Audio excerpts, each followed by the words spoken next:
love it when I'm a bitch. No, I'm joking. Everyone loves it when you're I won't be a bitch. What's up, Deviants? Welcome to Court in Session. We are not in the naughty corner today because we are here at TrueSCREEN for an Anthony Brandon Wong workshop, though we won't get to hear his dulcet tones as he's lost his voice. Talk about Ghost in the Matrix. I am here with Emma, the owner of TrueSCREEN and longtime high school bestie. Welcome, Hey, hi. So, even though we're not there, what got you sent to the naughty corner? At high school? Yeah. This is a podcast by cunts for cunts. So you can't be judging people on the internet if you are not an expert in it. So what got you sent to the naughty corner? I don't actually. I was fucking a good girl. No, really only my swearing got me sent to the naughty corner. Other than that, I was fucking a real good girl. Oh, so, well, I wasn't a cunt. I'm sorry. To be fair, we're 60% American audience, and even this he word has them pearl clutching. So that would very much have them sent to the naughtiest of naughty corners. Yeah, no, I was a CUNT girl. Can I say We that? love all the four-letter words. Court is in Session is a Reddit Reads podcast. We judge assholes on the internet because we know we've been one. We offer advice on shit situations because we know we've been there. And we're giving you Aussie perspectives because you wouldn't know what the fuck we were talking about if we didn't. So whether we are being cunts or just serving it, we know it when we see it. Shall we get started with the segment, well, that escalated quickly? Yes. My 30 male best man, 31 male, stole my wife. And I think he's back to take my girlfriend. Oh, cunt. Well, to be fair, he thinks. He thinks. I mean, either way, like you stole your best mate's wife. That's still some cunty behavior. Yeah. 6 years ago, I, 30 male, was getting married. My best friend, 31 male, Judas. Fake names to protect identities. I was going to say, is that was the real best name? man. Okay, sick cunt. I was getting married to Leah, 30 female. Our friend group was very close. There were 8 or 9 of us, and we always did everything together. It's weird that he doesn't know exactly how many friends are in the friend group. Yeah. Days out, game nights, holidays, etc. Anytime a friend would bring another female friend into the group, Judas would end up hooking up with them as he was genuinely just naturally very funny and charismatic, which is a big part as to why he's everyone's best man. I feel like that's the exact opposite reason to not have him as a best man. Yeah, definitely not. He was always going to steal your chick. Yeah, so what were you expecting here? Yeah. But he was never a threat to our relationship because we were all such good friends. Bullshit. Just over a year into our marriage, Leah and I started having issues. I'm in the army, so I'm at camp through the week, returning home Friday evenings and leaving again early Monday mornings. This meant we only really got weekends together, and I'd always want to spend them with the group. And she'd mostly want alone time, just the two of us, as she will have seen the group throughout the week. This, amongst other things, caused a lot of arguments and we ended up separating. While all this was going on, 2 of our friends, Judas's cousin Andrew, 29 male, and his fiancée Phoebe, 29 female, were 3 days away from their wedding day, Judas, of course, being his best man too. When Andrew confessed to Phoebe that he had been cheating on her with a co-worker for 6 months, so could not go ahead with the wedding. Wow, there's a lot of Nazis at this table. Yeah. Like, geez, that's another person. Okay. Yeah. On what would be their wedding day, a couple of us went to Phoebe's for drinks to take her mind off of everything, and her and Judas slept together. Worst best man ever. Those 2 had always been very close, to be fair, but we were all very surprised at finding out. They apparently drunkenly did it a few more times over the next month before deciding to end it. While Leah and I were separated, I'd still be trying my best to resolve things and work it all out, but she was slowly getting less and less interested in the idea of us. I later found out this was because she was spending all her time with Judas. They'd gotten into a relationship, and he was basically living in the house I was paying half the mortgage for. Worst best man ever. When I found this out, I angrily texted him, "You're dead to me," to which he replied solely with an image of the word goodbye highlighted on a Ouija board. Naturally, Leah and I went through the whole divorce process, and her and Judas were happy in their relationship. Judas, Leah, and Andrew were all out of our little friend group. The rest of us went out to celebrate when the divorce had finalised, and Phoebe and I ended up hooking up. Fast forward to now, Phoebe and I have been in a relationship for 3 years. Leah and Judas have split. She's now with some other guy and he's single. Andrew has gotten married. He actually made it to the altar this time. And yes, Judas was his best man. So who knows what's going to happen down the line with the worst best man and Andrew's new wife. Yesterday, I wanted to surprise Phoebe. I set off to camp, early Monday morning like I always do, except I've booked this week off in secret. I waited for her to go to work and then I came back to decorate the bedroom with flowers, her favourite chocolates, etc. I park my car a block away so she doesn't know I'm home. When she comes home, I surprise her, but I see that she's on FaceTime. I'm 90% sure the face I see is Judas's, but she very quickly ends the call. Early in our relationship, she drunkenly confessed to me that she thought her and Judas would have ended up together after what would have been her wedding night, and that she was sad when he ended up calling that off for Leah. My heart sank. She told me it was just her brother on the phone, but I don't believe her. I had also surprised her with a trip to Disneyland, which she'd always wanted to go to in the near future, where I had planned to propose, but now I'm unsure if I should go through with this. If Judas has managed to worm his way back into her life, I need help. I don't know what to do. I've been at my parents' awake all night and I'm dreading going back home to have this conversation. Do I confront her with this or go ahead with the planned trip and proposal and feign ignorance for a happier life? Is this Dubbo? Can't meet new people. Yes. This incestuous relationship is worse than fucking friends.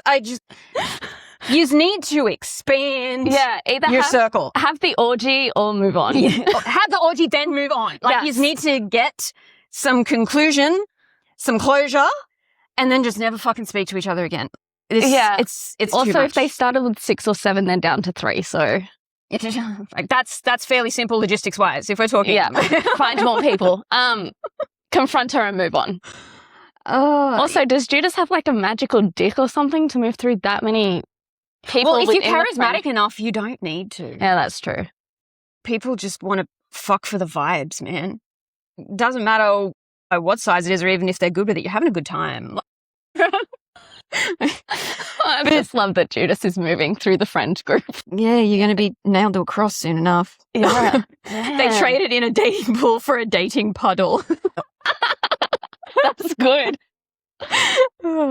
Very typical military. If you know, you know. I don't know. Neither do I. But, I mean, there is a trope where if you're all on, like, military bases, all of the couples are fucking swinging.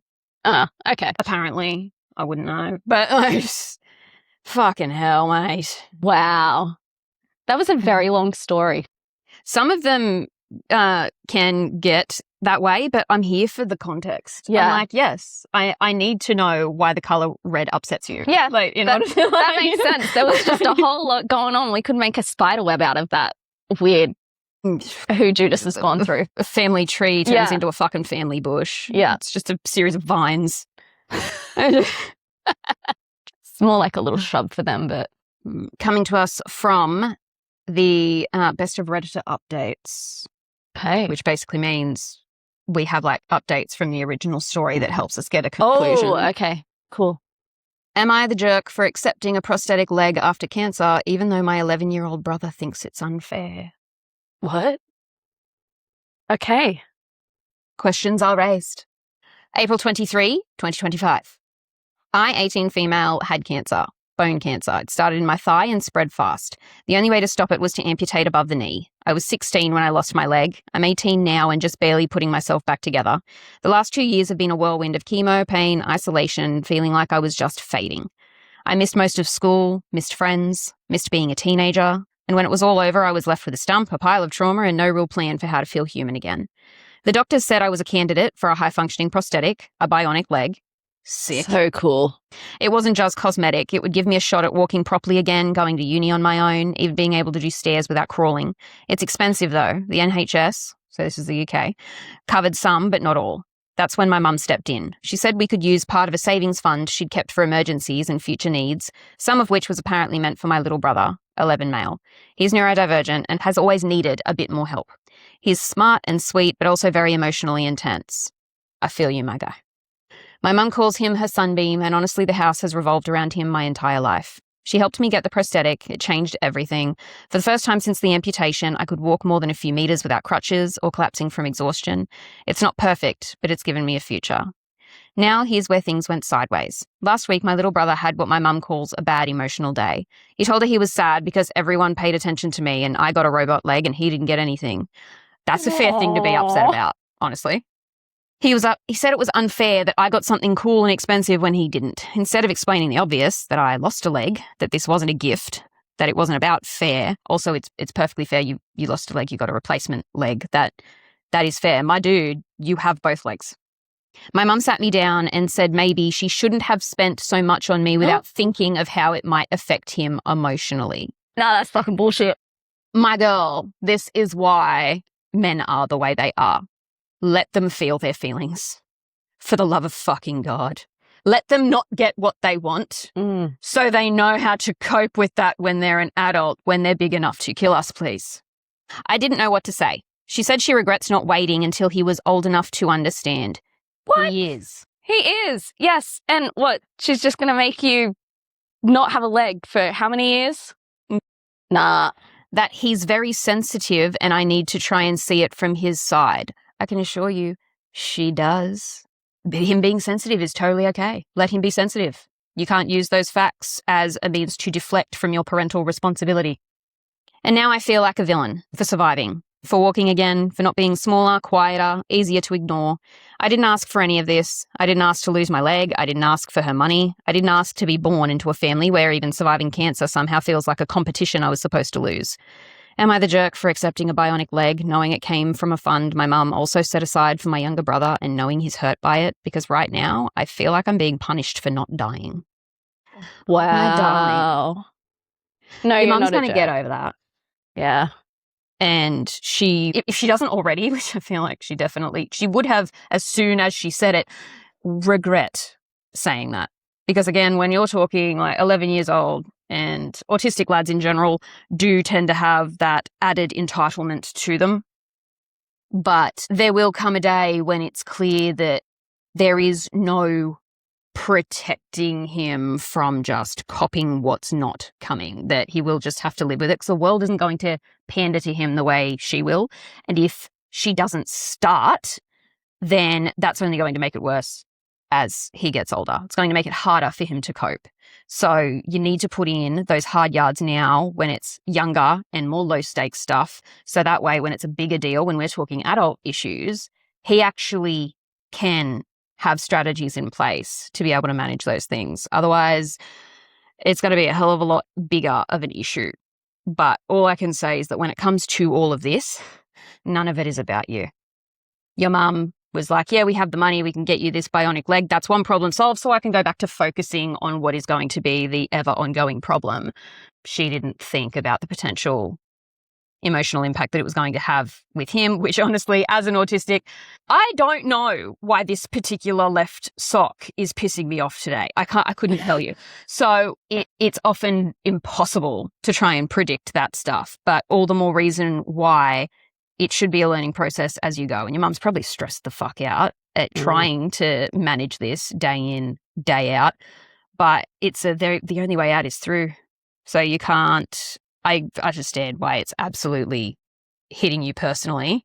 And if it's not something you and your mum have a discussion about, then you are looking at a damaged relationship here. But especially as he's going through his teen years, which are shit for anyone, regardless of when you add neurodivergence on top of that, it's going to be touch and go for quite some time. So just focus on you and your awesome new leg, Cyborg. You deserve it. Absolutely deserve it. Both your life and the leg. Mm-hmm.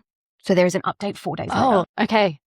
Hi again. I wasn't planning on posting a full update, but honestly, I don't even know how to process what just happened. If you didn't see my original post, I lost my leg to cancer at 16. I'm 18 now. Got a high-end biotic prosthetic with help from my mum. My little brother, who's always been treated as the special one, got upset I had something cool and expensive. My mum made me feel guilty for surviving. Anyway, yesterday I came home from work. I do a few shifts a week at a local cafe to save for uni. I had my prosthetic charging in my room on its dock like I always do. I'm fucking picturing like Robert Downey Jr. in Iron Man, just like his workshop. It's super delicate when charging because the joints are exposed and the internal circuits are vulnerable. I found my brother in my room. He had unplugged the charger.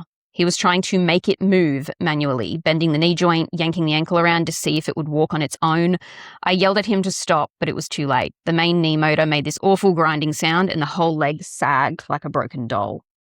He dropped it and ran downstairs crying. I just stood there holding the pieces. The leg is dead. Totally dead. Those things aren't built for rough handling. They're expensive, sensitive, custom built to match my body. It's not something you can fix at a random shop. It has to go back to the manufacturer. Repairs cost thousands. Even assuming it's repairable, it'll take months. I went to my mum, absolutely shattered, thinking that at least this she'd take seriously. She cried, hugged my brother, and said he didn't mean it, he's just curious.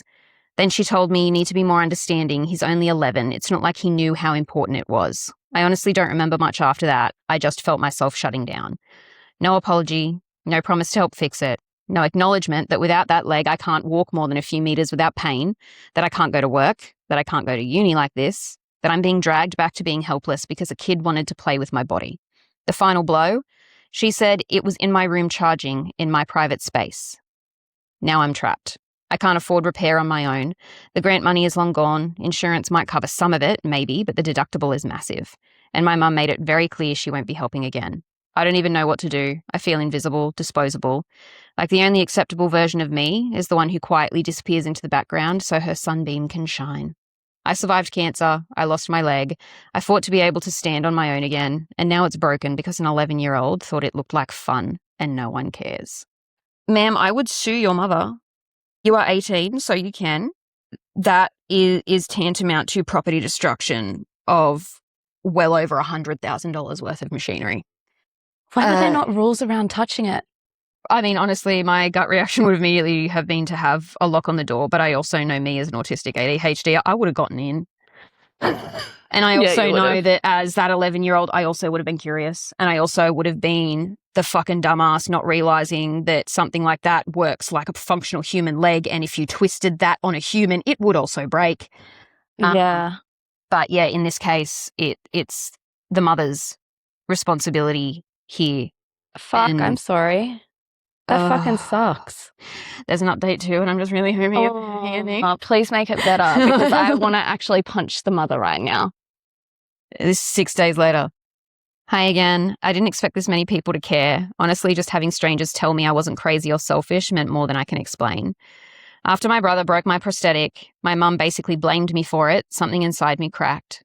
It wasn't anger, not really. It was this cold, heavy finality, like realizing a door had closed and no matter how much I knocked, nobody was going to open it.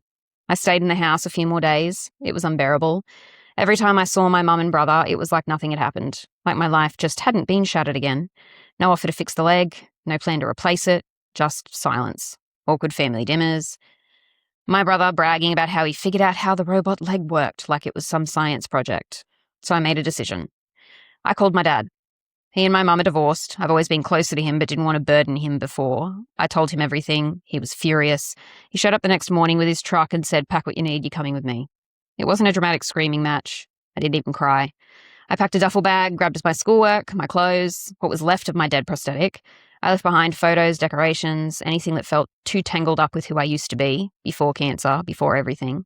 When I walked out, my mum barely looked at me. My brother cried and said, "Don't be mad at me." My mum said she'll come back when she calms down. She still doesn't get it. I'm not coming back.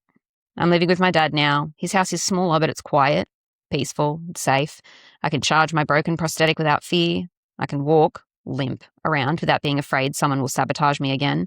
He's already helping me contact the prosthetic company to see about repairs or replacement. He said he'll co-sign a loan if insurance won't cover enough. He said you didn't survive all this just to end up crawling again. I have a lot of healing to do, emotionally too. For the first time in 2 years, I can breathe. And even when I eventually walk properly again, whether it's on this leg or a new one, it'll be because I fought for myself, not because someone gave me permission. Thanks for reading, for caring, and for reminding me that surviving isn't selfish. Not the happiest of endings, but better than what the ultimate outcome could have been, I suppose. Yeah. All right. Fuck, that mum's a cunt. You're better off with your dad. Again, I called it with that kid. He is what your mum is making him. Yeah. But he is sweet. He at least but there's going to come a time when that's not the case. Yeah. Specifically because of how this mother is raising him. Yeah. Not parenting him properly. The last thing this poster ever wrote was a comment on her original post. Oof. And right, my bad. I was clearly upset. You try to do that when your dad just died and pan in the Wendy S. So I'm going to say this is Scottish. Wait, what? We've changed stories? No, that's the last comment that this poster made. I was trying to see whether or not there was anything more recent. No, but that's it. Yeah, that's from that turn of phrase. That sounds like Scots language there. Yeah. Damn.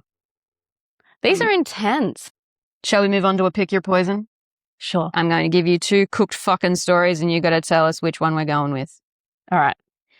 Am I the asshole for suing my HOA after they fined me for the wheelchair ramp my partner uses to leave the house? What's a HOA? Our city council. Okay. Homeowners Association. Thank you. Yes. I've already PTA chosen. Karens. Yeah, got it. I don't think you can help me, miss. I need to speak to a man in your department. I was going to go the first one, but let's go the second one because that sounds funny. Any woman who has ever worked in a call center has had this customer. The guys at call centers know these people exist, but for obvious reasons are never on the receiving end of their bullshit. There's usually not much a girl can do to deal with them, as usually we don't have the time or inclination to argue with them. Some mean old woman calls in wanting something simple, but she's convinced my tiny lady brain can't handle it. I don't know why, but women seem as likely to pull this crap as men in my experience. This woman asks to speak to one of my male colleagues instead. Now, normally this is where you explain politely yet condescendingly that about 70% of your average call center employees are women and that we don't index our phone lines by the contents of the employee's underpants. So while we can transfer them back to the queue or try a different rep, they'll have to wait in line again and may or may not get someone who can sign their name in the snow with a stream of urine. Most of the time, they reluctantly accept the fact that they'll have to deal with a woman this time. This woman didn't. So I sent her back to the queue to try her luck again. About 30 minutes later, I get her again. Thank you for calling. My name is Thundercunt. How can I help you today? The amazing Thundercunt. Okay, Is cool. this I was OP's like, username? What? That's Here how for she's it? answering the phone. How may I help you today? She didn't recognize me at first and angrily gave me her name and a complaint about being put on hold by the last woman. I recognized her name and shitty demeanor immediately, so in my best, bitchy, polite customer service voice, said, "Oh yes, Miss Huntington. I believe I was the one who spoke to you earlier. I'm sorry you weren't able to be connected to someone more to your liking, but I'll do my best to help you." At this point, she lets out a disgruntled sigh and demands to speak to a man now. It's at this point I should mention I'm a transgender woman. My phone voice is impeccably femme, thanks to years of phone practice, but I can still drop into my old gravelly baritone pretty easily. In fact, I do the voice change up mid-sentence all the time when I'm telling jokes or stories with my friends, because it's funny. So without missing a beat, I say, "Thank you for calling. My name is Thundercunt. How may I help you today?" She paused for a moment, befuddled. "You're the same person," she exclaims in the same accusatory tone that J. Jonah Jameson would use if he figured out Peter Parker was Spider-Man. "Yes, but you wanted to talk to a man." You can hear the gear in her brain grinding to a halt for a moment, then angrily, "What, are you some sort of tranny?" To which I reply cheerfully, like she just noticed my new haircut, "Why, yes, how did you know?" To that she just yelled, "Fuck you, faggot," and hung up. What the fuck? No one other than a transgender woman could pull this off without I was getting like, cancelled. best response ever. What a cunt. Thank you for your excellent work. Yeah. Thank you. Survey now. Right. I mean, all customer service should all be trans people. That way it's like, I need this kind of person. Girl, we got them all. Yeah, switch it up. Take your pick. It's like, I understand my personality isn't for everyone. Give me 5 minutes. I'm due for a shift change. Who knows who'll show up. Damn. Okay, I am glad that I picked that one because that was awesome. Let's go to some "this DNA ends here," Okay. which is basically cunts that I can't stand so much. I really hope they don't procreate. Oh, okay. Yeah. Got it. See, I'm a chicken parent in that raising kids is fucking terrifying in 2026, but I also have chickens at home. And when you are breeding chickens, you always want a rooster with a good demeanor, because roosters really strongly pass down their temperament to their kids, which is why we eat the asshole roosters. I strongly recommend we do the same for humans. Asshole men. Just so that way we've only got the good ones breeding. That's why we want this DNA ending. My husband threw a fit and is now at his mum's after I refused to cook for 5 of his friends on 5 minutes' notice. Are we still in like the 1920s? We're getting there. Don't say that. See, this is the thing that people don't get. Well, the men in particular who want this don't get. It's like, if you want a 50s housewife, like that was back when men just ran off with a second family 3 states away, or just all of a sudden had an oncoming heart attack and you didn't see it coming. And you ate all of the food we put in front of you without question, not knowing what any of the chemicals under the sink do, and you don't know what arsenic tastes like. So just be aware of that, okay?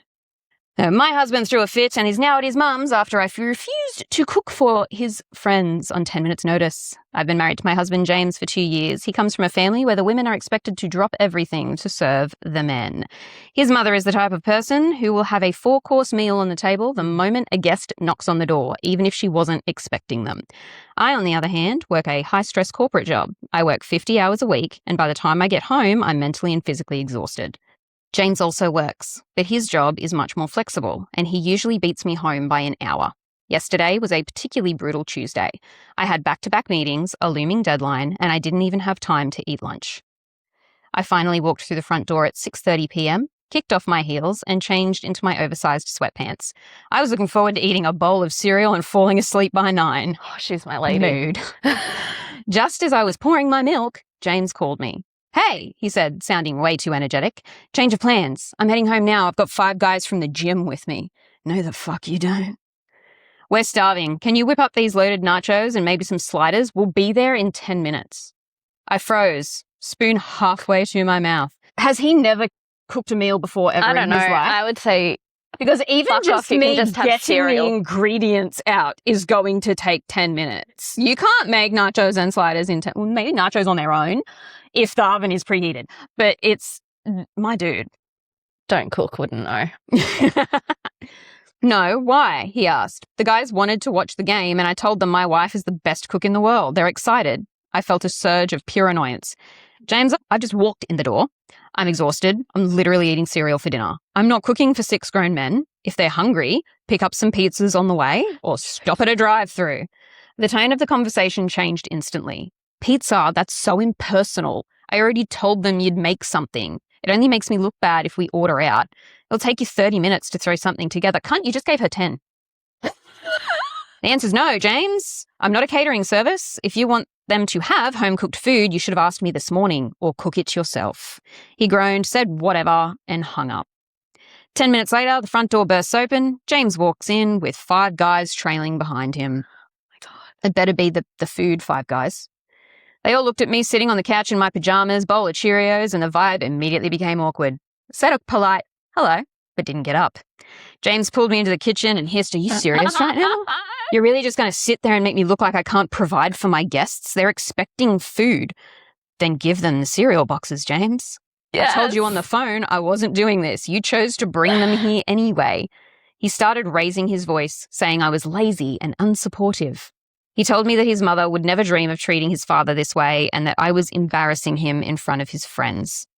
He then did something I've only seen toddlers do. He slammed his hand on the counter, stomped his foot, and yelled, "Fine, since I can't get a decent meal in my own house, I'll go somewhere where people actually care about me."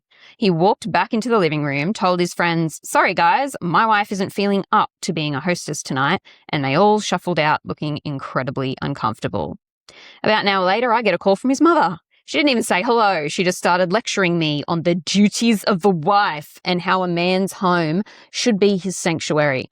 She told me James arrived at her house in tears, which I find hard to believe, but okay, that she was currently frying up chicken for him and his friends. She ended the call by in front of his saying, friends. "If you can't take care of my son, I will."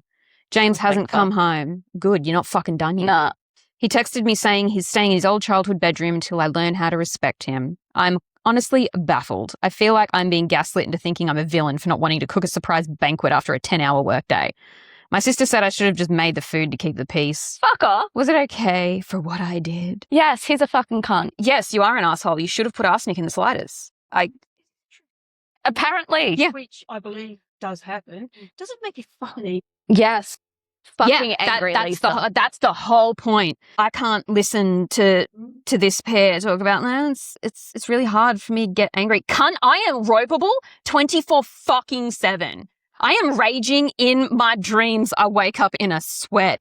Everything and everyone pisses. Like, who the fuck left this grass outside? I do not understand how people can exist in the world that we exist in and not be just outrageous. Like, I'm just currently I'm imbued by rage just all day, every fucking day. I don't get how people can just be like, yeah, this is fine. Do you not want to feel like that? Or you're happy to sit in? I consider this to be far more productive because that's what pushes me to change shit. Yeah. or at least like Fucking hell. I'm the type that's out there running in booty shorts with giant headphones on at night, just wishing a motherfucker would so I can work some shit out. Yes. Yeah. I don't need therapy. I just need someone to swing first, man. You're so from Toronto. So from fucking Toronto. Ugh. Also, I feel like Lisa is a better guest on this show than I am. To be fair, you did the right thing in not being with men, right? I did, right? Like I totally you did. made the appropriate call. You are making the right life decisions. The heteros are not okay. No. Like I was Clearly, I I'm seeing. I was talking to the other day. I had to wipe her entire fucking episode. I'm like, I can't post this. I'm like, and she's Can I like, see it? no. Oh. She's like, you need to delete that. I could get fired. I'm like, I'm fucking aware. It's gone already. I don't want that shit on my phone. But she was talking about how in a previous relationship, she was the man. I'm like, what the fuck does that even mean? What do you mean that when the house is messy, it doesn't get cleaned? And that when people are hungry, you don't feed them? And when the kids need something, you just do it? And when the mortgage needs to be paid, you're not just going out and getting money for it? Why are all of the adult things not all of the adult's responsibility? It does not make sense. If I'm up doing something, Ben is immediately body doubling. He's like, oh, there's shit to be done. Let's fucking go. Like, Same with Desi. there will never come a time. Well, yes, but it's more surprising because he's a man. He's a man. That's true. But at the very least, he's got a core programming in there because he's been raised by lesbians. Like, I come first. He's got a Subaru. Like, he's 3 quarters of the way there. Like, He is. Fuck, he is that's a lesbian. amazing. He is a lesbian. His mother raised.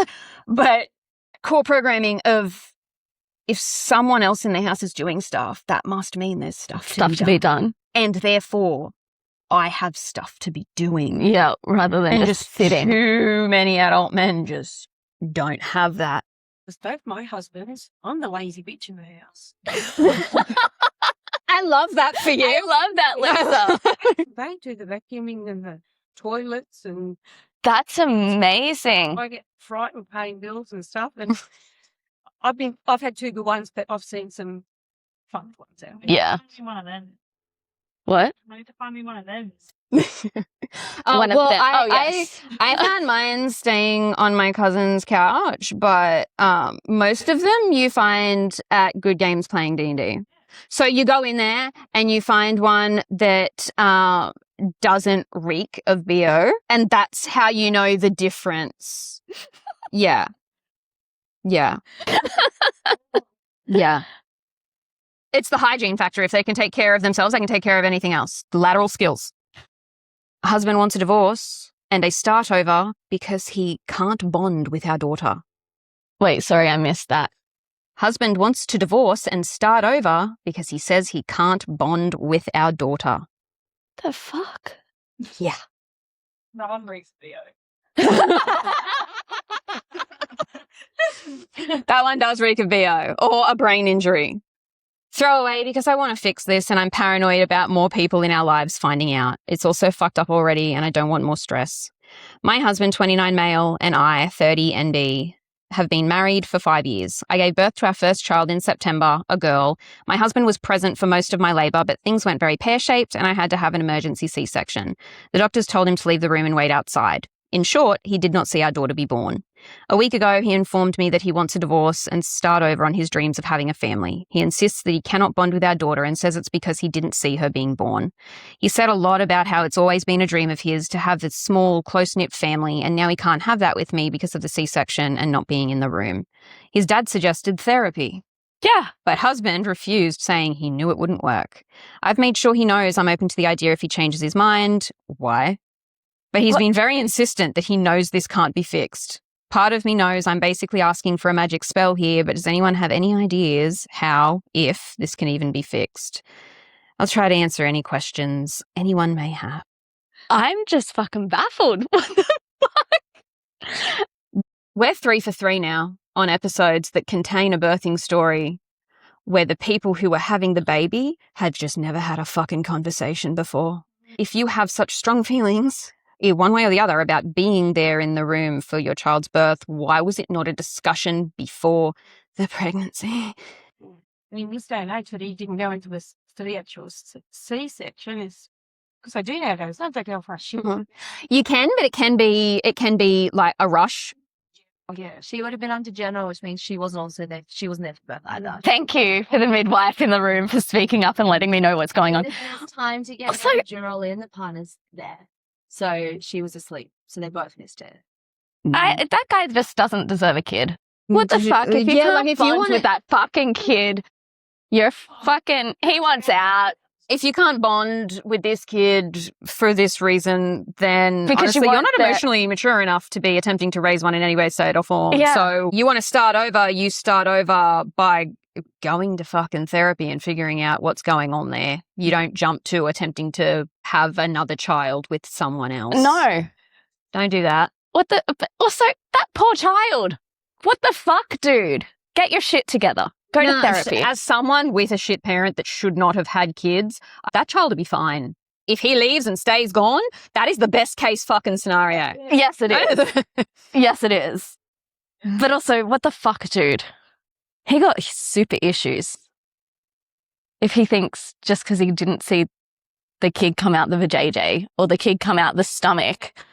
I agree. Honestly, I on an agree. emotional level, always imagining being there and not knowing the emotional impact it would have to not be there because you never expected that to ever be a thing that happened. Absolutely fair. Any sort of devastation you would feel at not being there, real, valid, feel that. But this, Yeah, that's right. being the reaction, Is this- trauma of seeing his baby resusc because of the general? So that's why he's not in the room, because the baby Yeah, come out but- sleepy. Also, if this is her first child, is this his first child? Yeah. Because then he wouldn't know the difference of being in the room or not being in the room. He's just not bonding with the kid. failing to realize that bonding is an active process. Yes. It's It not a... Kind of it's not doesn't a- happen by osmosis. Yeah. It's not magic. Like, it's not, you got to work for it. You got to work for it. And it's a constant thing. It's not just like, hey, I see it pop out, saw its first second of its life. Yeah. And as someone who has, even though we don't use these words in our household, like a step parent raising my oldest kid, you don't need to be there Nah. for any period of time before that relationship starts. So long as when you do get involved, all of you is involved. Yep. Truth, my stepdad is my dad. Yeah. Oh, And he came late in life. At very school, the way he talks about him, because they're like, oh, so who's the dad and who's the other dad? And it's like they're both the other dad, because it's, oh, I went to my dad's this weekend, not Ben, my other dad, Lewis.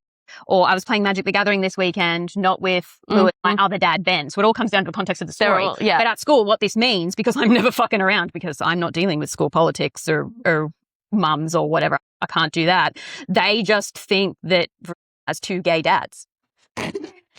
And my husband plays into that so much come Father's Day. That's amazing. And Lewis fucking hates it. I drink everywhere. Update. I wanted to update and thank everyone who sympathised with me and tried to help. There isn't much new, but some things have happened. I can't link my first post according to the rules, but the two posts are the only ones this throwaway has, so it should be easy to find. I gave birth in September. Things went badly. Several people suggested asking him to come with me to a therapist so I can get help understanding why he's leaving. He agreed, and our appointment was yesterday. It didn't go badly, but it didn't go well either. He was very upfront with the therapist. He didn't try to mince words or refuse to answer questions. He told the man, paraphrasing, they got to bond the entire pregnancy. That baby is made of their body. I can't compare to that. My work started at birth and I wasn't there, so I feel like I never got hired, if that makes sense. Valid. Yeah, he compared it to not having an employment contract. I get the metaphor, I guess, but I'm not sure how it translates to him not being able to bond. Several people made transphobic comments and several other people asked if maybe my lack of gender was an issue. I assume no, because husband had known that I'm non-binary since before we started dating, but I did bring it up while we were in there with the therapist. Husband insists that no, it has nothing to do with anything. He didn't care about what I am, but how I did. The therapist was very focused on trying to help me understand, and I appreciate that. No complaints with him. I'm still completely in the dark, though, and husband has started talking about choosing a lawyer. He says he wants a clean break before daughter gets too attached. Attached how? If you can't bond with her, how's she attached? She ain't attaching. Where's the attachment? She's not attaching. But it was at home. I didn't even get to the hospital. Yeah. Yeah. Mine weren't getting the fuck out, so I had to be induced both times. They had to be forcibly evicted. There was a comment here. My stepbrother got diagnosed with schizophrenia a couple of years ago after he left his girlfriend, and he's been in an inpatient facility since. Unfortunately, it's advanced enough that he needs 24/7 care. This is essentially in relation to a major life change, essentially triggering like the onset of schizophrenia, which is possible. But usually if that is what's happening here, there would be significantly more erratic behavior. It would not just be about this one thing. It would be global to many different aspects of his life. And at the onset, there's a significant amount of paranoia. Like if it's, I can't bond with this baby because it was clearly replaced. This is a changeling child. I wasn't there to see the birth. Like that kind of shit would be happening. It's never this mild. So valid consideration. Don't think that's relevant here. And our final update. We've filed for divorce. I have taken daughter and moved back in with my parents, who aren't very happy about the divorce, but are thrilled to have a chance to nanny daughter. Life was in stasis for about a week after my post until father-in-law asked us to come over for dinner. He informed me that soon-to-be ex has asked for his help paying for a lawyer. He'd agreed with the requirement that we all sit down and have one last talk about the situation. He opened with saying he thinks that getting this over with would be best for me and daughter. Soon-to-be ex looked a little hurt at this, so he's willing to help, but he wanted to take one last shot at fixing it. The one last shot ended up being several hours of talking. Father-in-law bluntly demanded that soon-to-be-ex explain his reasoning. Soon-to-be-ex repeated the can't bond thing. Father-in-law asked why. The employment contract analogy was brought up again after much back and forth. What do you mean by this? Why that? Father-in-law just said, I'm not buying this. What's the real reason? He insisted until the end what he'd been saying all along was his reasoning. He didn't see our daughter be born, and so he can't bond. He tried, he insisted. The connection isn't there. He was supposed to connect when daughter was born. There was supposed to be a spark of connection between them, but that spark can only happen right at birth, I guess. Girl, it is not love at first sight. Honestly, if you felt a deep connection to a fresh baby, I'd be more concerned for your mental health there, my guy. Especially as a C-section, like that is some alien shit. If you're feeling good about that rather than like, there's something wrong with you. Father-in-law asked if soon-to-be-ex thought daughter wasn't his. He insists he has no doubt he is the daughter's biological father. Father-in-law asked if soon-to-be-ex was seeing someone else. Was there a woman or another pregnancy somewhere? He did not react well to this. He threw his phone down on the table and said that we were free to search it. He's not a scumbag. I mean, you are, whether or not you're cheating. Yeah. After that conversation turned to the post-divorce life. He offered up that he'd been running the numbers and would volunteer $50 a month alimony and $50 a month in child support. He doesn't have to do either, mind, because we're divorcing and he wants to cut all ties with the kid, but he wants to be fair. Whatever, I have a job and a roof over our heads. I don't need it. $50 in child support, that is a lot less, whatever. But I'm refusing to stress about it. The court will handle it. I'm making myself not be angry and let them deal with it. I admit I tuned out most of the rest of father-in-law's attempts to talk sense into his son after that comment. I think that was just when the coffin finally nailed itself shut. I started packing when we got home and went to my parents' house the next day. I'm no longer talking to soon-to-be-ex. His lawyer talks to mine. We haven't spoken in almost 3 weeks. I don't think I need to tell you he hasn't shown any concern for daughter, but here I am anyway. The day after I got there, my sister kidnapped me to her place. We got very drunk. Daughter was with parents, not us. Talked about everything and I screamed a lot. I got most of it out of my system and after that we had more drinks and watched terrible horror movies. I woke up the next day with the headache from hell but otherwise feeling better than I had in a long time. My job can transfer me, just my luck, but I've been promised a glowing reference and I'm cashing out what little paid leave I have to add to my savings. Father-in-law asked me after the failed conversation if I would be cutting him off. I assured him that he might not see us as much because of how far away my parents live and not knowing where I'll end up, but he's not getting rid of me or daughter that easily. He was very happy to hear that. Well, I mean, I think it's a good end to that story.